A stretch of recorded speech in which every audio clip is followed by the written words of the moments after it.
मंडळी, रामायण महाभारत मौर्य काळ असो की अगदी अलीकडच्या ऐतिहासिक मालिका व चित्रपट, यामध्ये आपण पाहिलं असेल की राजाला जेव्हा एखादं फार मोठं संकट येतं तेव्हा तो राजगुरूंच्या पायाशी शरण जातो.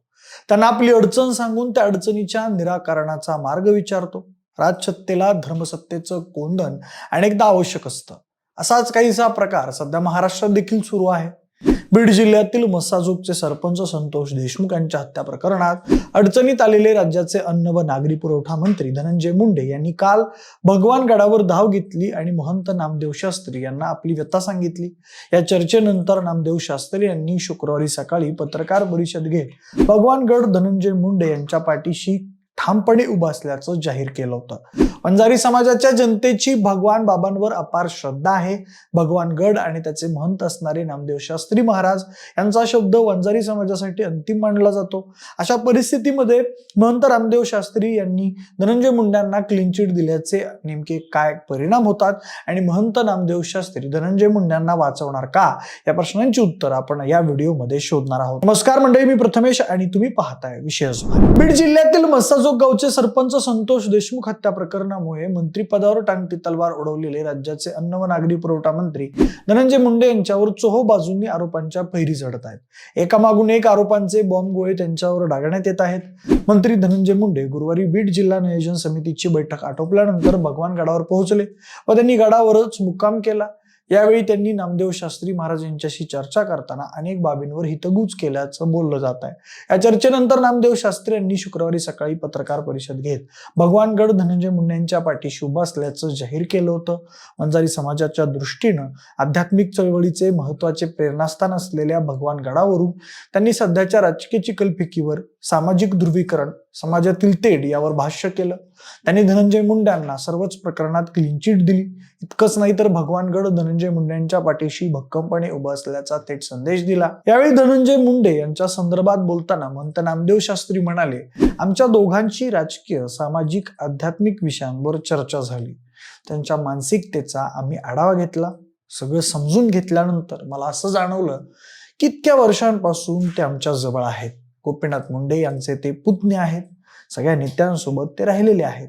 ज्यांनी गुन्हा केला त्यांची मानसिकता तशी का झाली याची मीडिया दखल का घेत नाही? मुंडे खंडी घेऊन जगणारा माणूस नाही. धनंजय मुंडे यांच्यावर झालेल्या आरोपांनंतर आमच्या समाजाचं मोठं नुकसान झालंय. गेल्या 700 वर्षांपासून जातीयवाद नसावा या मताचे ज्ञानेश्वर महाराज आहेत. हे राजकीय स्वार्थी लोकांनी जातीयवाद उफाळून आणला.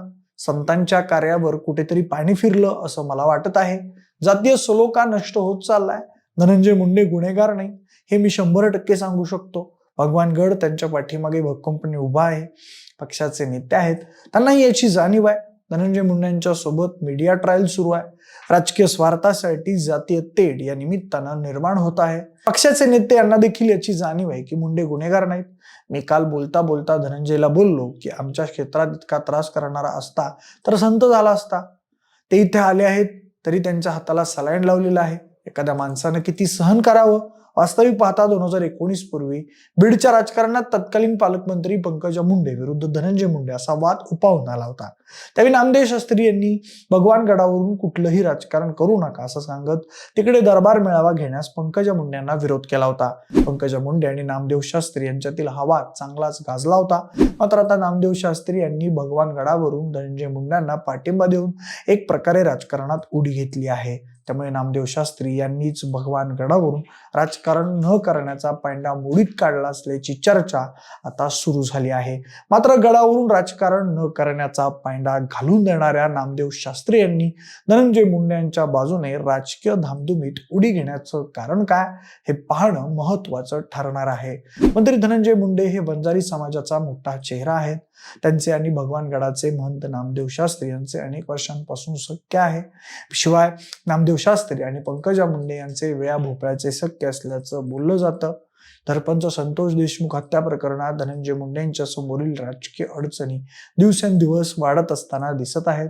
बीड जिल्ह्याचे खासदार बजरंग सोनावणे, जिल्ह्यातील आमदार सुरेश धस, संदीप क्षीरसागर, नमिता मुंदंडा, प्रकाश सोळुंके यांनी मंत्री धनंजय मुंडे आणि वाल्मिक कराड यांच्यावर उघडपणे आरोपांच्या फैरी झाडल्या आहेत. त्यामुळे बीड जिल्ह्याच्या आणि राज्याच्या राजकारणात धनंजय मुंडे बॅकफुटवर जात असल्याचं दिसत आहे. तसेच धनंजय मुंडे यांच्या मंत्रिपदावरही गंडांतर येण्याची चर्चा राज्याच्या राजकारणात मोठ्या प्रमाणात सुरू आहे. अशा परिस्थितीत आज धनंजय मुंडे यांच्याशी माहिती म्हणून जुळवून घेतलेल्या त्यांच्या भगिनी पंकजा मुंडेंना गुदगुल्या होणार नसतील तर नवलच. शिवाय आता बीडचे नूतन पालकमंत्री अजित पवार यांनी पक्षामध्ये गुन्हेगारी आणि चुकीच्या गोष्टी खपवून घेणार नसल्याचा सज्जड दमच पहिल्या जिल्हा नियोजन समितीच्या बैठकीत दिला आहे. शुक्रवारी घेतलेल्या पत्रकार परिषदेत भगवान गड खंबीरपणे धनंजय मुंडेंच्या पाठीशी उभा आहे असं वक्तव्य करून आता महंत नामदेव शास्त्री महाराज यांनी पर्यावरण मंत्री पंकजा मुंडेंसह भाजप आणि अजित पवार यांनाही संदेश दिल्याची चर्चा सुरू झाली आहे. धनंजय मुंडे दिल्लीत जाऊन केंद्रीय मंत्री प्रल्हाद जोशी यांना भेटून आले. त्यानंतर आता धनंजय मुंडे हे भगवान गडावर गेल्यानंतर नामदेव शास्त्रींनी त्यांच्या पाठीची ताकद उभी केली आहे. धनंजय मुंडे यांच्यावर कारवाई झाली आणि त्यांचं मंत्रिपद गेलं तर वंजारी समाज तुमच्या विरोधात जाऊ शकतो. त्यांच्या मंत्रिपदाला धक्का लागल्यास वंजारी समाजाची नाराजी ओढावून घ्याल असा अप्रत्यक्ष इशाराच भगवान गडानं दिल्याचं सांगितलं जात आहे. शिवाय धनंजय मुंडे यांच्या पाठीशी वंजारी समाजाची एकमुखी ताकद उभी राहील याची काळजी महंत नामदेव शास्त्री यांनी घेतल्याचं बोललं जात आहे. येत्या काही महिन्यात महाराष्ट्रामध्ये जिल्हा परिषद, पंचायत समित्या, नगरपालिका, महानगरपालिका अशा स्थानिक स्वराज्य संस्थांच्या निवडणुका जाहीर होण्याची शक्यता आहे. या पार्श्वभूमीवर भगवान गडाचे महंत नामदेव शास्त्री यांनी धनंजय मुंडे यांची पाठराखण केल्यामुळे महायुतीमधील भाजपा आणि अजित पवार यांच्या नेतृत्वाखालील राष्ट्रवादी हे वंजारी समाजाची खप्पा मर्जी ओढावून घेणार नाहीत.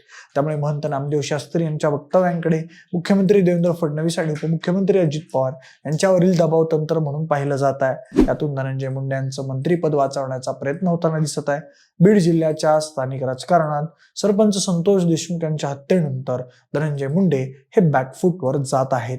त्यामुळे मधला बराच काळ सोयीस्कर मौन धारण करून शांतपणे राजकीय स्पेस शोधत दमदार राजकीय पुनरागमन करण्याची मनीषा बाळगणाऱ्या पंकजा मुंडे यांची ही नाकेबंदी करण्यात नामदेव शास्त्री पुढे सरसावले असल्याचं दिसून येत आहे. तसेच मंत्री धनंजय मुंडे यांच्यावर सातत्यानं तोंडसुख घेणारे बीड जिल्ह्यातील आमदार सुरेश धस यांसह इतर आमदारांना वंजारी वोट बँक विरोधात चालवण्याचा प्रत्यक्ष इशाराच महंत नामदेव शास्त्री यांच्या वक्तव्याच्या आडून देण्यात आल्याचं दिसून येत आहे.